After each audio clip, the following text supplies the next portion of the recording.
Depuis une quinzaine d'années, l'association Médecins du Monde de Rouen accompagne les personnes travailleuses du sexe lors de maraudes. Les membres de l'association avaient en effet compris que ces personnes ne viendraient pas d'elles-mêmes dans les locaux. Il fallait donc prendre les devants et aller à leur rencontre. À leur contact, ils ont fait un autre constat. Cette population très isolée et fragilisée, car travaillant dans la rue, ne bénéficiait d'aucune prise en charge médicale. Une fois le lien et la confiance établis, Médecins du Monde a pu créer un accueil de jour ainsi qu'un numéro dédié. L'objectif est ainsi d'aller plus loin, de les aider à s'autonomiser et de répondre à leurs besoins spécifiques. Ce sont des personnes venant la plupart du temps de pays étrangers, n'ayant pas de droit ouvert, n'ayant pas forcément de papier. Et il fallait être vraiment dans le non-jugement, dans le respect de ces personnes, sans du tout avoir un propos qui pouvait ne pas être dans la bienveillance. Ce public est extrêmement exposé, en n'ayant absolument aucun accès aux soins, par plusieurs raisons.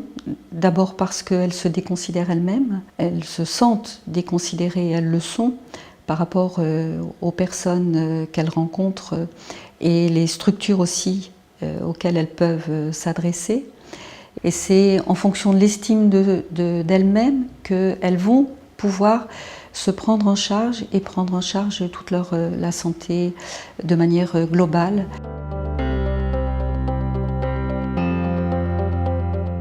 Ils nous donnent des formations pour voir au médecin, pour la sécurité sociale, pour tous les démarches de papier. Mais si je vais voir ma médecin, si je parle, c'est pas bon, il va dire dégage, non? Il va dire ça, parce que tu parles pas français. On ne peut pas parler parce que les gens te regardent mal. Ils rient de tout ça. On ne peut pas communiquer, on ne peut pas parler. Parce que des fois, qu'est-ce qu'on parle, c'est pas bon. Après, nous, on honte pour dire, ah, le monsieur l'a dit, qu'est-ce qu'on parle, c'est pas bon. À la prochaine, on ne parle pas. On va arrêter de parler, on va parler, on oublie toujours. L'idée du projet aussi, c'est de travailler sur la création d'un environnement favorable pour ces personnes, donc, qui ne se réduit pas qu'au niveau de la santé, mais aussi au niveau du travail de plaidoyer, on va dire dialoguer avec les pouvoirs publics, justement pour améliorer cet accès à la santé aux droits, ne pas les pénaliser.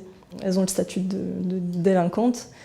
Et ça les pousse à s'isoler davantage, pratiquer leur activité dans des conditions qui les exposent à davantage de risques. Au fil des sorties, quelques-unes se sont proposées pour être des bénévoles, pairs, P-A-I-R-E, et pour pouvoir effectivement communiquer à leurs collègues en partant de leurs propres soucis et de leur propre vécu. Pour moi, ser bénévole, c'est une chance de réussir pour moi-même, pour sortir aussi de la vie que je fais toujours et pour apprendre. Et si je peux aider les personnes ici au Médecins du Monde, je le ferai maintenant. Je fais le premier pas déjà, mais je veux continuer, je ne peux pas m'arrêter. L'idée, c'est que les personnes puissent devenir elles-mêmes des relais pour s'entraider dans un premier temps, mais aussi ces actions peuvent se traduire par la création d'associations d'autosupport, où les personnes travailleraient pour d'autres travailleuses du sexe et seraient gérées par des travailleuses du sexe. Je dirais que la santé communautaire, elle s'inscrit au cœur de nos actions dans le sens où on souhaite favoriser la participation de ces personnes et renforcer notamment leur capacité d'agir en matière de santé. Donc c'est un travail qui prend du temps, forcément. Un travail qui se base sur la confiance aussi.